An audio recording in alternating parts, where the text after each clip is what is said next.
Je suis avec deux responsables de PAPJ, donc vous avez suivi des jeunes justement dans ce festival. Est-ce que vous pouvez nous en dire deux, trois mots? Alors bonjour, Aurélie, responsable du service jeunesse de PAPJ avec ma collègue. En effet, on a suivi 9 jeunes du collège de La Jarrie, collège de Dolto, cette année sur le projet de FestiPrev, et eux ils ont choisi le thème inégalité homme-femme. On a fait un film qui s'appelle À ma place, donc l'égalité homme-femme, et certes on le vit pas, mais on a voulu le montrer parce qu'on le sent dans le monde des adultes et on se dit que c'est important de pas de l'éliminer, mais de le faire disparaître un peu parce que c'est vraiment pas normal. En fait. J'ai choisi par rapport à des inégalités vécues par les garçons au sport en fait. C'était rigolo parce qu'à la base on s'attendait pas forcément à ça quand ils ont parlé d'égalité filles-garçons. Et c'était les filles avaient 2 points d'avance en sport et les garçons trouvaient ça complètement injuste parce que eux ils voyaient les filles comme eux et ils pouvaient être aussi si forts qu'elles en fait.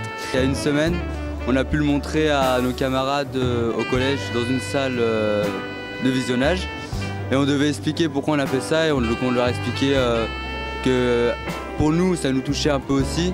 Par exemple en sport, quand on compte les points, les filles commencent souvent avec du temps d'avance en course ou des points en avance au ping-pong et des trucs comme ça. La question qui a été soulevée après par les filles, c'est mais vous voyez ça comme des points d'avance pour nous? Nous on se dit juste que on est tellement nuls qu'on est obligé de nous donner des points d'avance, donc du coup en clair on nous met pas sur le même pied d'égalité dès le départ. Donc c'est là que déjà le débat s'est ouvert sur égalité, inégalité, homme-femme. Alors ça a été compliqué pour les jeunes de faire la différence justement entre ce qui fait la différence entre une fille et un garçon, où ils disaient bah ouais vous serrez la main, nous on se tape la bise, oui mais est-ce que c'est l'inégalité pour autant ou est-ce que c'est juste des différences? Donc là c'est vrai qu'il a fallu creuser avec eux, c'est là que ça a été un peu plus compliqué aussi sur l'écriture, de vraiment aller jusqu'au bout de c'est quoi l'inégalité et vraiment qu'est-ce qui pourrait vous choquer. Eux, leur message c'était de dire on n'est pas forcément concernés sur tout aujourd'hui, mais en tout cas c'est l'avenir qui nous fait peur. C'est plutôt l'avenir parce que nous en tant que femmes on se dit que je vois pas pourquoi je pourrais pas accéder au même niveau d'études que les garçons, je vois pas pourquoi je serais payée différemment des garçons, je vois pas pourquoi sous prétexte que moi je vais avoir des enfants, j'aurai plus facilement des 80% et pas des 100%, et c'était ça qui a été relevé finalement par le groupe des filles. Donc c'est là-dessus voilà qu'on est parti et ils voulaient vraiment faire ressortir le sport, donc nous on est parti ok mais qu'est-ce qu'il y a dans le sport qui fait qu'on est inégalitaire, et c'était déjà si moi je veux devenir une rugby woman professionnelle, j'atteindrai pas en tout cas le même niveau que vous sur l'aspect je devrais travailler en parallèle quoi, et là ça devient plus compliqué. Voilà, je vous invite en tout cas à voir le film si vous l'avez pas vu, il s'appelle À ma place. Et juste dernière question, hier donc les jeunes ont présenté ce film. Est-ce qu'après vous avez pu faire un retour avec eux sur comment ils ont vécu l'expérience, si c'était une première expérience, s'ils ont envie de renouveler, comment ils ont senti ce moment? Alors nos jeunes sont ici présents d'ailleurs dans la file pour aller voir le film avec leur famille. Sur la scène c'est stressant, parce que la salle du cinéma était pleine et c'est compliqué de parler parce que devant tout le monde, les gens ils sont pas forcément du même avec nous.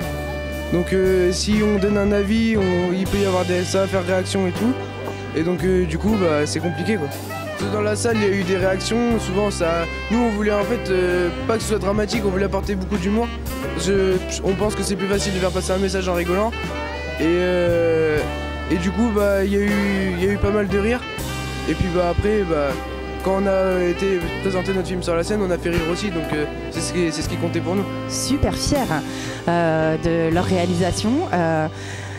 Ils partent au lycée l'année prochaine et ils se disent que du coup bon là pour FestiPrev en tout cas ça serait à eux de le monter via un autre lien que le collège et PAPJ, mais en tout cas ils se disent que ils espèrent que leur film ira au-delà de FestiPrev et de pouvoir véhiculer un message, et ils en sont super fiers. Voilà, c'est l'aboutissement, là, FestiPrev, mais en tout cas, c'est pas une fin. Il y a une suite derrière.